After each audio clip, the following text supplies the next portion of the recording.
কারেন্টের বিদ্যুৎ মিস করতে পারে, কিন্তু আল্লাহর দরবারে বাবা মার ফরিয়াদ কবুল হতে দেরি হয় না। ধরে বলেন ঠিক কিনা?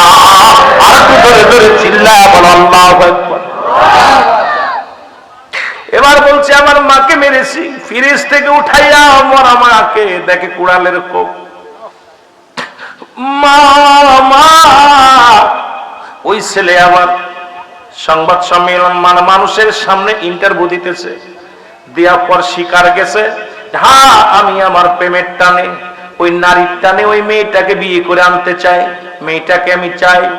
মা বাধা হয়েছিল, মাকে চির বিদায় করে দিছি। আরে যুবক, নারীর কারণে, প্রেমিকার কারণে তুই জান্নাত হারায় ফেললি। ও দুনিয়ার মানুষ, আর মা বাবার দোয়া যে কি বিফলে যায় না তার প্রমাণ আমার নবীজি হযরত আলকামা নামের একজন সাহাবী ছিল, রাসূলুল্লাহর সাহাবী। জোরে বলো আল্লাহু আকবার। রাসূল পাক সাল্লাল্লাহু আলাইহি ওয়াসাল্লামের কাছে খবর আসলো, ইয়া রাসূলুল্লাহ, ইয়া হাবিবাল্লাহ, নবী গো, আপনার আলকামা মৃত্যু শয্যায় সজ্জিত, কিন্তু মৃত্যু হয় না, সে তো মরণের পেয়ালা পান করে না, তার কালেমা নসিবে হয় না।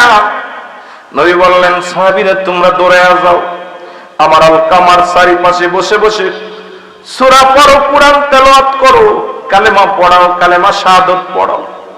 আমার আলকামা যদি কালেমা না পড়ে দুনিয়া থেকে বিদায় হয়ে যায়,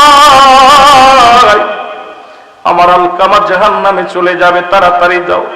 সাহাবীরা দৌড়ে আসলেন, সাহাবীরা দৌড়ে আলকামার চারিপাশে ঘুরে ঘুরে সারাদিন কোরআন তেলাওয়াত করে, সূরা পড়ে, দোয়া দুরূদ পড়ে। আলকামার জবান দিয়ে কালেমা বাইর হয় না। রাসূলুল্লাহর কাছে খবর আসলো, ইয়া রাসূলুল্লাহ, ইয়া হাবিবাল্লাহ, আলকামার তো মৃত্যু হয় না, কালেমাও পড়ে না। আমার নবী দুটি হাত উঠায় দোয়া করে, মালিক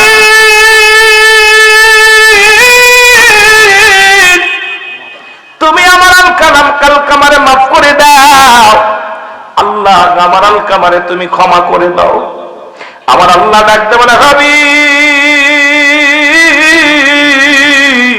হাতটা নামায় নাও, আজকে আমি কবুল করতে পারছি না আপনার ফরিয়াদ, কারণ এই দুনিয়ার মধ্যে জনম দুঃখিনী মা জিন্দা, ওই মা ফরিয়াদ করেছে আমি মাওলার কাছে, আমি মা মায়ের দোয়া কবুল করে ফেলেছি, তোমার আলকামার জবান দিয়া কালেমা বাইর হওয়া সম্ভব হবে না। জোরে জোরে চিল্লা বলা যাবে না আল্লাহু আকবার। আল্লাহর নবী দৌড়ে গেলেন, কত মারে কষ্ট দিছি রে, বউকে খুশি করতে যা, বাবারে কষ্ট দিছি, আমি তোদের পায়ে ধরে বলে যাই যদি জান্নাত পাইতে হয় রে,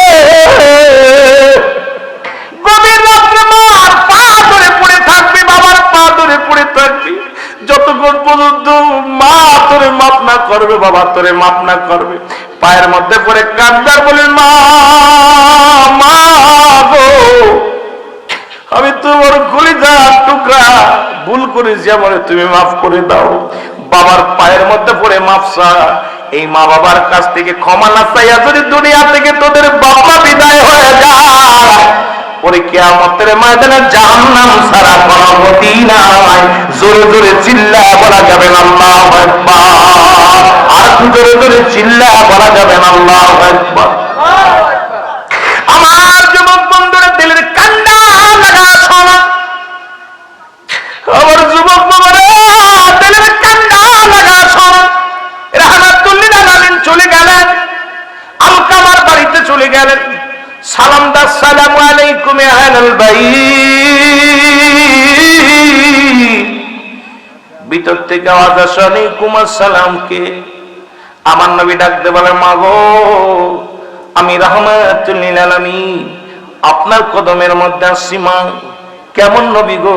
নবী বলতেছে, মা গো, আমার আলকামা জীবনে এমন কি ভুল করেছিল, আমার আলকামা এমন কি কষ্ট দিয়েছিল, কেমন কি অন্যায় করেছে। মায়ের নবী ডাকতে বলেন, ও মা, আমার আলকামা আপনি মাফ করে দেন। মা ডাকতে বলে, নবী গো, আমার আলকামা জীবনে এত কোনো ভুল করে না, আমার আলকামার উপরে আমি রাজি হতে পারি নাই, খুশি হতে পারি নাই। আমার আলকামা সারা জীবন বোর কথা শুনতো, আমার কথাকে মূল্যায়ন করতো না। আমার আলকামা সারা জীবন বউ যে পরামর্শ দিত সেই পরামর্শ শুনতো, বউয়ের কথা মতো চলতো। আমি মাকে বিশ্বাস করতো না, আমি মায়ের কোনো পরামর্শ শুনতো না। আমার মনে বড় ব্যথা, আমার মনে বড় কষ্ট। এই জন্য আল্লাহর কাছে ফরিয়াদ করেছি, আল্লাহ যেন ওরে মাফ করে না। জোরে জোরে চিল্লায়া বলা যাবে আল্লাহু আকবার। রহমতের নবী ডাকতে বলে, মা গো, আমার আলকামা মৃত্যু সজ্জায় সজ্জিত, কত কষ্ট হয় মা গো, তুমি মাফ করে দাও, না ভাই মৃত্যু যন্ত্রণা লাগু পাবে না। আমার নবীজি বারবার বলতে লাগলেন, আলকামার মা কয় না আমি মাফ করব না। নবী বলে, সাহাবীরা রে তোরা কে কোথায় আছিস, খড়ি নিয়ে আয়, আগুন নিয়ে আয়, আলকামারে দুনিয়া থেকে পুরায়া ভস্ম করে দিব। কারণ ইন্তেকালের পরে আলকামা পাবে জাহান্নামে রে, কারণ মায়ের বুকে কষ্ট, মায়ের মুখে কষ্ট। আমার আলকামা জাহান্নামে চলে যাবে। সাহাবীরা খড়ি আনলেন, খড়ি আনিয়া চিতা সাজানো হলো, খড়ির মধ্যে আগুন ধরানো হলো। নবীজি বললেন, আলকামার দেহখানা নিয়ে আসো। ওই দেহখানা নিয়ে আগুনের মধ্যে ছুঁড়ে মারো। যখন নবীজির সাহাবীরা ঘর থেকে আলকামার দেহখানা আনতে গেছে, আমার নবীর দিকে তাকাইয়া মাজুর নিয়ে তো চিৎকার করে বলে, আল্লাহর নবী রে,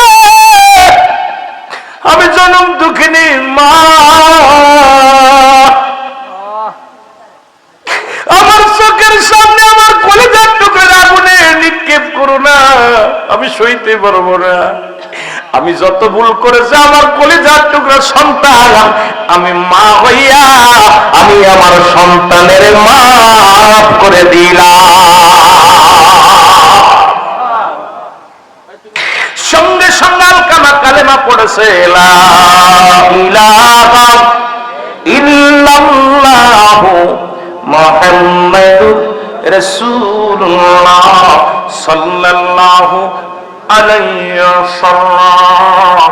মহব্বতে চিল্লায় বলেন আল্লাহু আকবার।